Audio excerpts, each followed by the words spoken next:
श्री सत्यनारायण भगवान की व्रत कथा। श्री सत्यनारायण भगवान श्री हरि विष्णु के सत्य स्वरूप की महिमा का वर्णन करती हैं और कथा में सत्कर्म, सत्य की महत्ता और ईश्वर के प्रति भक्ति का संदेश बताया गया है। भगवान सत्यनारायण की पूजा से जीवन की जो भी कठिनाइयाँ हैं, कष्ट है, दूर होते हैं, साथ में मनोकामनाएं पूर्ण होते हैं। श्री सत्यनारायण भगवान की कथा का प्रथम अध्याय जो इस प्रकार है। एक बार नैमिषारण्य में एकत्र आर्यवत के 88,000 महर्षियों ने मुनि श्रेष्ठ श्री सूत जी से पूछते हैं, हे मुनि श्रेष्ठ, कलयुग में मनुष्य वेद विज्ञान और धर्म निरुद्ध आचरण करते हुए पापों के बोझ तले दबता जा रहा है। अतः हे मुनि श्रेष्ठ, मनुष्य के कल्याण हेतु कोई ऐसा उपाय मार्ग बताइए जिससे मनुष्य को पुण्य लाभ प्राप्त हो सके। तब सूत जी बोलते हैं, हे ऋषियों, आपके विश्व कल्याण के लिए उत्तम प्रश्न किया है। आपने बहुत ही अति उत्तम प्रश्न किया है, मनुष्य के हित के लिए प्रश्न किया है। अब मैं उस मंगलकारी व्रत का वर्णन आप सभी को कहता हूँ, बतलाता हूँ, जिससे संबंध में एक बार ब्रह्म ऋषि नारद जी ने भगवान श्री लक्ष्मी नारायण से पूछा था। उसे मैं आप सभी को बताता हूँ। नारद जी से जो भगवान श्री हरि नारायण ने कहा था, मैं वही शब्द आपको सुनाता हूँ। ब्रह्म ऋषि नारद जी मानव कल्याण की इच्छा से विभिन्न लोकों का भ्रमण करते हुए पृथ्वी लोक में पहुँचते हैं। वह अपने अपने कर्मों के अनुसार लोगों को दुखों से पीड़ित देखकर वह बहुत ही परेशान हो जाते हैं। मन में विचार करने लगते हैं कि इन प्राणियों के दुख का निवारण कुछ तो होगा। जब वह कोई उपाय नहीं सूझता है तो भगवान श्री हरि विष्णु नारायण से मिलने जाते हैं। वहाँ नारद जी के श्वेत वर्ण और 4 भुजाओं वाले शंख, चक्र, गदा और पद्म से सुसज्जित भगवान श्री हरि विष्णु की स्तुति करने लगते हैं और कहा, हे नारायण, आप सर्वशक्तिमान हैं, सृष्टि के पालन करता है। आपका कोई आदि, मध्य और अंत नहीं है। आप सृष्टि के कण कण में व्याप्त हैं और अपने भक्तों की मनोकामनाएं, मंगल कामनाएं पूरी करने वाले हैं। मैं आपको नमन करता हूँ। नारद जी की स्तुति सुनकर भगवान श्री हरि विष्णु ने बोलते हैं, हे मुनिवर, आप मुझे अपने यहाँ आने का कारण बताइए। तब नारद जी ने कहा, पृथ्वी लोक के प्राणी अपने अपने कर्मों के अनुसार विभिन्न योनियों में पीड़ाएं, दुखों से पीड़ित हो रहे हैं। मुझ पर कृपया करके कोई ऐसा उपाय बताइए जिससे उनके दुखों का नाश हो सके। इसके उत्तर में भगवान श्री हरि विष्णु उत्तर देते हैं, बोलते हैं कि हे नारद, अब मैं ऐसे व्रत का वर्णन आपको सुनाने जा रहा हूँ जिसे करने से विश्व के सभी स्त्री पुरुष पापों से मुक्त हो जाते हैं, निर्धनता दूर होती है, मनुष्य आनंद पूर्वक जीवन यापन करेगा। श्री सत्यनारायण भगवान के इस व्रत को करने से जातक की सभी मंगल कामनाएं पूरी होती है, सभी को मनोकामनाएं पूर्ण होती हैं। नारद जी ने जब व्रत हेतु विधि विधान की जानकारी चाही तो श्री नारायण बोलते हैं, मन से, वचन से और कर्म से शुद्ध होकर मनुष्य भक्ति और श्रद्धा भाव से किसी भी दिन यह व्रत कर सकता है। इस व्रत के नैवेद्य आदि भक्ति भाव से अर्पित ब्राह्मणों को भोजन कराए दक्षिणा देने से सभी सुखों की प्राप्ति होती है। इस प्रकार सत्यनारायण भगवान की आराधना से सभी कष्टों से मुक्ति मिलती है। मनुष्य मुक्ति पाकर धन से संपन्न होकर सुखी जीवन, आनंद पूर्वक जीवन व्यतीत करता अंत में मोक्ष धाम को प्राप्त होता है। इसके साथ ही प्रथम अध्याय समाप्त होता है। श्रीमन नारायण नारायण। अब सत्यनारायण भगवान की कथा का दूसरा अध्याय। श्री सूत जी बोलते हैं, हे ऋषि मुनियों, अब मैं आपको सबको उस निर्धन ब्राह्मण की कथा सुनाने जा रहा हूँ जिसने श्री सत्यनारायण भगवान का सबसे पहले व्रत धारण किया था। प्राचीन समय में निर्धन ब्राह्मण काशी में रहता था। भिक्षा मांगकर वह अपना जीवन यापन गुजारा करता था। ब्राह्मण की दुर्दशा देखकर ब्राह्मणों से प्रेम करने वाले श्री सत्यनारायण भगवान ने एक दिन बुढ़े का रूप धारण करके उसके पास आदर से पूछा, हे ब्राह्मण देवता, तुम इस तरह घर घर भिक्षा मांगकर उनको कष्टों को सहन करते हुए कैसे जीवन यापन कर रहे हो? अनेक कष्टों को सहन करते हुए तुम कैसे जीवन यापन कर रहे हो? दरिद्र ब्राह्मण ने कहा, हे मित्र, आय का कोई साधन न होने के कारण मैं भिक्षा मांगकर अपना जीवन यापन कर रहा हूँ। निर्धन ब्राह्मण की बात सुनकर बूढ़े व्यक्ति ने कहा, हे मित्र, श्री सत्यनारायण भगवान का व्रत करने से सभी कष्ट दूर होते हैं। श्री सत्यनारायण भगवान की पूजा आराधना करने से तुम्हारी सभी मनोकामनाएं पूर्ण होगी, तुम्हारे घर में धन संपत्ति की वर्षा होगी। ब्राह्मण को व्रत करने की विधि बताकर श्री सत्यनारायण भगवान अंतर्ध्यान हो जाते हैं। निर्धन ब्राह्मण ने बूढ़े व्यक्ति द्वारा बताए गए व्रत को करने करने का निश्चय कर लेता है। उस रात उसे नींद नहीं आती है, व्रत करने के बारे में सोचता रहता है। रात भर श्री सत्यनारायण भगवान का स्मरण करता है। प्रातः उठकर श्री सत्यनारायण भगवान का व्रत करने का निश्चय संकल्प लेता है। निर्धन ब्राह्मण भिक्षा मांगने के लिए निकल पड़ता है। उस दिन ब्राह्मण को भिक्षा में बहुत सारा धन मिलता है। घर लौटकर उसने अपने आसपास के लोगों के साथ श्री सत्यनारायण भगवान की पूजा करने और उन्हें व्रत कथा सुनने के बाद सभी को प्रसाद देखकर स्वयं भी प्रसाद ग्रहण करते हैं। कुछ दिनों के बाद ब्राह्मण फिर निर्धन दूर हो जाती है। उसे घर में धन धान्य की वर्षा होने लगती है। हे श्रेष्ठ मुनि, अब मैं आपको उन लोगों की कथा सुनाने जा रहा हूँ जिन्होंने इस ब्राह्मण से श्री सत्यनारायण भगवान की व्रत कथा सुनकर यह व्रत किया था। उनके कष्ट कैसे दूर हुए थे। धन संपत्ति से संपन्न उस ब्राह्मण ने हर माह नियमित रूप से व्रत करते हुए जब अगले माह श्री सत्यनारायण भगवान का व्रत किया तो उस व्रत में बहुत से बंधु बांधव मित्र सम्मिलित किए। उसी समय एक बूढ़ा लकड़हारा वहां से गुजरता है। उसे बड़ी प्यास लगती है, अतः जल पीने की इच्छा से बूढ़े लकड़हारे ने लकड़ियों के गट्ठर को जमीन पर रखकर घर के आंगन में पहुंचकर उस ब्राह्मण से पूछा, हे ब्राह्मण देवता, आप किसका पूजन कर रही हैं? इस व्रत के करने से क्या लाभ होता है? कृपया करके मुझे सब विधान बताइए। बूढ़े लकड़हारे की बातें सुनकर उस ब्राह्मण ने कहा, मैं अपने बंधु बांधव परिचितों के साथ श्री सत्यनारायण भगवान की व्रत कथा सुन रहा हूँ, पूजा कर रहा हूँ। इस व्रत को करने से श्री सत्यनारायण भगवान की असीम अनुकंपा से निर्धनता दूर होती है, संसार के दुखों से मुक्ति मिलती है। ब्राह्मण ने इस व्रत का वर्णन सुनकर बूढ़ा लकड़हारा बहुत ही प्रसन्न होता है और मन ही मन श्री सत्यनारायण भगवान का व्रत करने का निश्चय करता है। चलते हुए लकड़हारे ने मन में सोचा, आज लकड़ियां बेचने से जो धन मिला है उस धन से मैं श्री सत्यनारायण भगवान की पूजा करूंगा। ऐसा विचार करके उस दिन लकड़ियों से अधिक धन मिलता है। लकड़हारे ने उन रुपयों के केले, घी, दूध, दही, गेहूं का आटा, शक्कर खरीदा। घर लौटकर लकड़हारे ने देवों की प्रिय नगरी काशी में श्री सत्यनारायण भगवान की पूजा की। उस पूजा में उसके परिवार व आसपास के लोग भी शामिल हुए। श्री सत्यनारायण भगवान की पूजा और व्रत कथा सुनने के बाद लकड़हारे ने प्रसाद बांटकर स्वयं भी प्रसाद ग्रहण किया। श्री सत्यनारायण भगवान की असीम अनुकंपा से लकड़हारे के घर में धन धान्य की वर्षा होने लगती है, उसकी निर्धनता दूर हो जाती है। श्री सत्यनारायण भगवान की पूजा करते हुए लकड़हारा आनंद पूर्वक जीवन यापन करता हुआ अतः मोक्ष को प्राप्त होता है, वैकुंठ धाम को चला जाता है। अब श्री सत्यनारायण भगवान की व्रत कथा तीसरा अध्याय शुरू होता है। श्री सूत जी बोलते हैं, ऋषि मुनि, अब मैं आपको आगे की कथा सुनाता हूँ। प्राचीन समय कनकपुर में उल्कामुख नामक एक बुद्धिमान था, सत्यवादी राजा राज्य करता था। वह प्रतिदिन मंदिर में जाकर श्री सत्यनारायण भगवान की कथा सुनता, पूजा करता, निर्धनता को अन्न, वस्त्र और धन दान दक्षिणा देता था। उसकी पत्नी सुभद्रा बहुत ही सुशील थी। वे दोनों हर महीने श्री सत्यनारायण भगवान की पूजा करते, व्रत करते, कथा सुनते। श्री सत्यनारायण भगवान के अनुकंपा से उनके महल में धन संपत्ति के भंडार भरे। उनकी सारी प्रजा बहुत ही आनंद से जीवन यापन कर रही थी। एक बार राजा रानी बहुत से लोगों के साथ जब भद्रशिला नदी के किनारे श्री सत्यनारायण भगवान की पूजा कर रहे थे तो नदी के किनारे एक बड़ी ही नाव आकर ठहरती है। उस नाव में एक धनी व्यापारी यात्रा कर रहा था। वह बहुत सा धन कमाकर अपने नगर को लौट रहा था। उसका सारा धन उस नाव में रखा हुआ था। नाव से उतरकर व्यापारी राजा के समीप पहुंचा। राजा को पूजा करते हुए देखकर उसने कहा, हे राजन, आप इन सब लोगों के साथ मिलकर किसकी पूजा कर रही हैं? इस पूजा के करने से मनुष्य को क्या लाभ होता है? राजा ने व्यापारी से कहा, हम हर पूर्णिमा को श्री सत्यनारायण भगवान का व्रत करते हैं, फिर पूजा अर्चना करने के बाद भगवान का प्रसाद लोगों में बांटते, स्वयं भी प्रसाद ग्रहण करते हैं।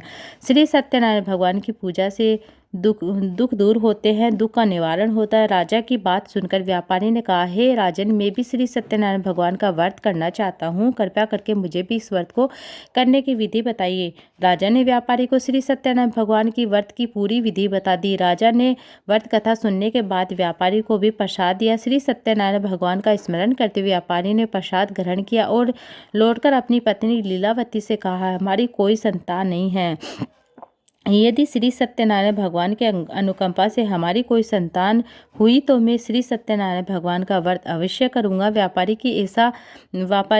के ऐसा निश्चय करने के कुछ समय बाद लीलावती गर्भवती हो जाती है। उसने एक सुंदर कन्या को जन्म दिया। व्यापारी ने पुत्री जन्म बहुत ही खुशी हुई, लेकिन सत्यनारायण भगवान का व्रत नहीं किया। जब उसकी पत्नी लीलावती ने अपने पति से व्रत करने की इच्छा जाहिर की तो वह बोला, अभी क्या जल्दी है, इसका विवाह होने दो। इसके विवाह के बाद मैं श्री सत्यनारायण भगवान का व्रत करूंगा। अपने पति के वचन सुनकर लीलावती चुप रही। व्यापारी की कन्या कलावती शुक्ल पक्ष के चंद्रमा की तरह बढ़ने लगती है। एक दिन व्यापार में बहुत सा धन कमाकर घर लौटता है। व्यापारी ने अपनी बेटी को सहेलियों के साथ उपवन में देखा। उसके विवाह की चिंता होने लगी। व्यापारी ने कलावती के लिए सुयोग्य वर ढूंढने के लिए सेवकों को दूर दूर नगरी में भेजा। व्यापारी के सेवक कंचनपुर नगर में पहुंचे। उस कंचनपुर नगर में एक वणिक पुत्र था। वणिक पुत्र अत्यधिक सुंदर और गुणवान था। सेवकों ने वापस लौटकर व्यापारी को उस वणिक पुत्र के बारे में बताया। व्यापारी उस सुंदर लड़के को देखकर बहुत प्रसन्न होते हैं। कलावती का विवाह धूमधाम से उस वणिक पुत्र के साथ कर देते हैं। दहेज में उसके वणिक पुत्र को बहुत सा धन दिया। कलावती का विवाह हो जाता है, लेकिन व्यापारी ने श्री सत्यनारायण भगवान का व्रत उद्यापन पूजा नहीं किया। लीलावती ने अपने पति से कहा, नाथ, आपने कलावती के विवाह पर श्री सत्यनारायण भगवान का व्रत करने का निश्चय किया था, अब तो आपको व्रत कर लेना चाहिए। पत्नी की बात सुनकर व्यापारी ने कहा, अभी तो अपने दामाद के साथ व्यापार के लिए जा रहा हूँ। व्यापार से लौटते ही श्री सत्यनारायण भगवान का व्रत पूजा अवश्य करूँगा। यह कहकर व्यापारी ने कई नावों में सामान भरकर अपने दामाद और सेवकों के साथ व्यापार के लिए निकल पड़ता है। उस व्यापारी द्वारा बार बार व्रत का निश्चय करके और फिर व्रत न करने से सत्यनारायण भगवान क्रोधित हो जाते हैं, उसे रुष्ट हो जाते, नाराज हो जाते हैं। व्यापारी को दंड देने का निश्चय कर लेते हैं। व्यापारी अपने दामाद के साथ रत्नसारपुर में पहुंचकर व्यापार करने लगते हैं। एक दिन कुछ चोर महल से चोरी करते हुए भाग रहे थे। सैनिक उनका पीछा करते रहे। भागते हुए चोरों ने सैनिकों से बचने के लिए चोरी का धन उस व्यापारी की नाव में छुपा देते हैं। चोरों का छिपा हुआ धन सैनिक व्यापारी के पास पहुंच जाते हैं। उन्होंने व्यापारी की नाव की तलाशी की तो राजा का चोरी का धन वहां मिलता है। तब सैनिक व्यापारी उसके दामाद और को बंदी बनाकर और उसको व्यापारी को ले जाते हैं। राजा ने उन दोनों को बंदी गृह में डाल दिया, उसका सारा धन ले लिया। श्री सत्यनारायण भगवान के प्रकोप से लीलावती पर मुसीबतों का पहाड़ टूट पड़ता है। उसके घर में चोरी हो गई। चोर सारा धन चुरा कर ले जाते हैं। घर में खाने के भी अन्न के दाने नहीं थे। भूख प्यास से व्याकुल होकर व्यापारी की बेटी कलावती एक ब्राह्मण के घर गई। उस ब्राह्मण के घर में श्री सत्यनारायण भगवान की व्रत कथा हो रही थी। उसने भी वहां बैठकर व्रत कथा सुनी और प्रसाद लिया। घर लौटकर कलावती ने अपनी माँ लीलावती को सारी बात बताई। कलावती ने श्री सत्यनारायण भगवान की व्रत कथा की बात सुनकर लीलावती ने भी व्रत करने का निश्चय लिया। अगले दिन लीलावती ने अपने परिवार और आसपास के लोगों के साथ श्री सत्यनारायण भगवान की पूजा की। पूजा के बाद सबको प्रसाद बांटकर स्वयं भी प्रसाद ग्रहण किया।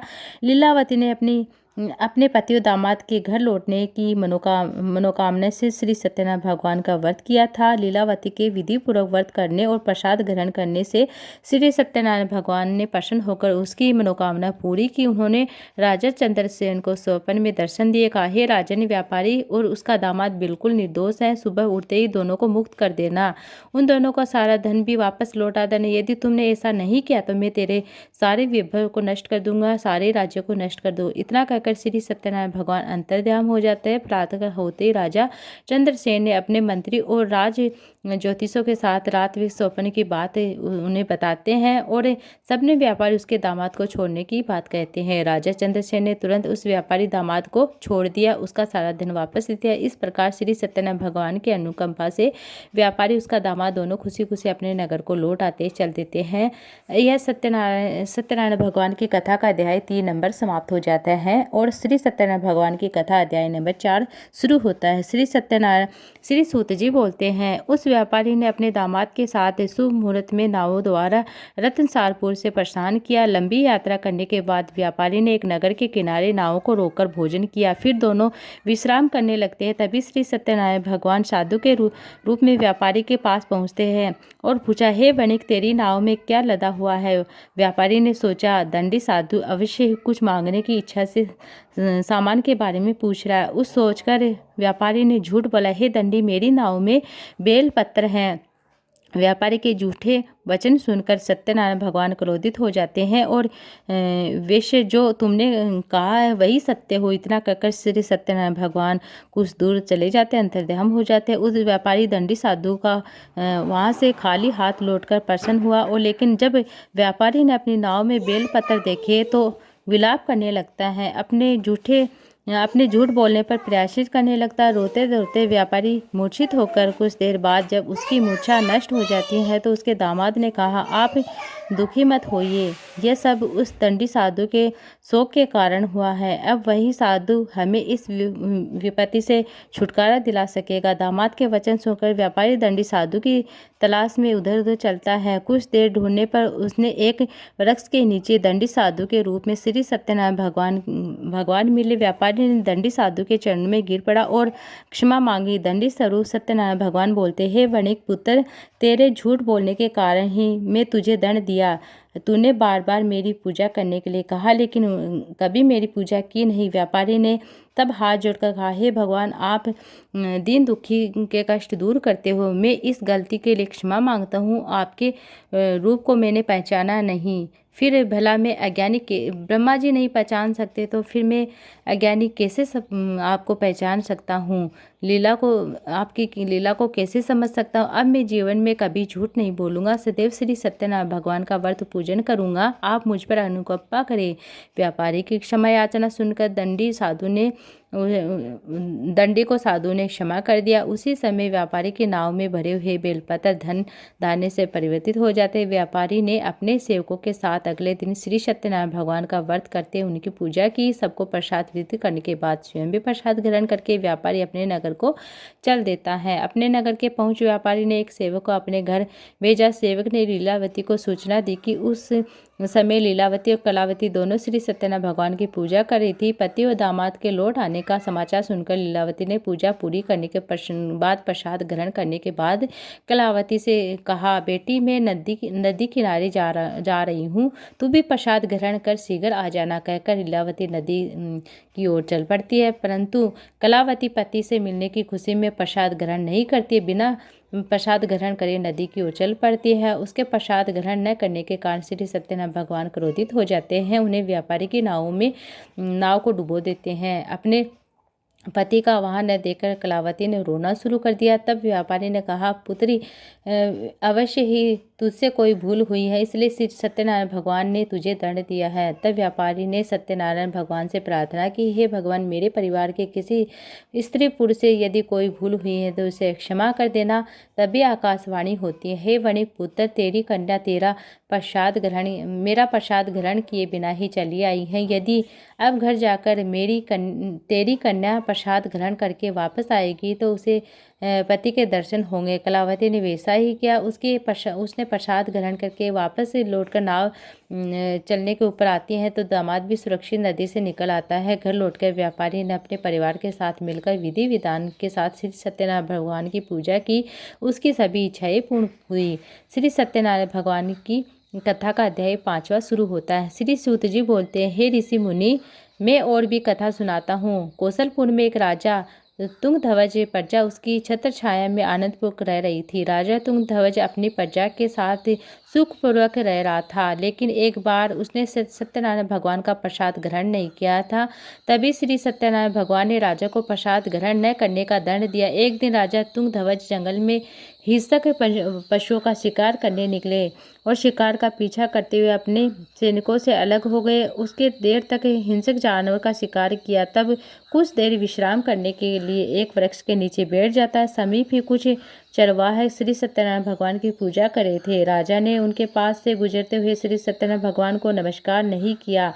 चरवाहों ने राजा को पूजा के बाद प्रसाद दिया तो राजा ने प्रसाद भी ग्रहण नहीं किया और घोड़े पर सवार हो अपने नगर की ओर चल दिया। राजा जब नगर में पहुंचा तो देखा कि उसका सारा धन वैभव नष्ट हो गया है। श्री सत्यनारायण के प्रकोप से राजा निर्धन हो गया।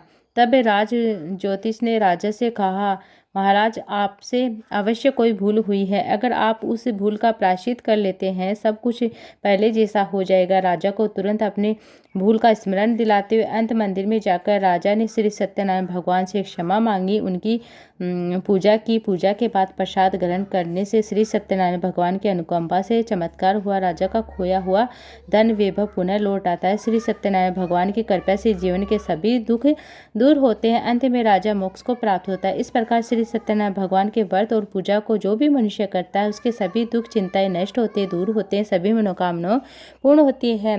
वह मनुष्य मोक्ष पाकर सीधे वैकुंठ धाम को चला जाता है। श्री सूत जी ने कुछ पल रुककर कहा, हे श्रेष्ठ मुनियों, श्री सत्यनारायण भगवान के व्रत को पूर्व जन्म में जिन लोगों ने किया था उनके बारे में मैं तुम्हें कहता हूँ। दूसरे जन्म में भी सभी प्रकार के दुख प्राप्त होते हैं।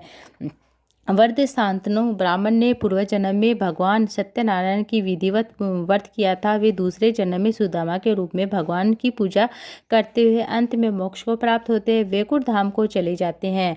उल्का मुख राजा अगले जन्म में राजा दशरथ के रूप में मोक्ष को प्राप्त होते हैं, वैकुंठ धाम को चले जाते हैं।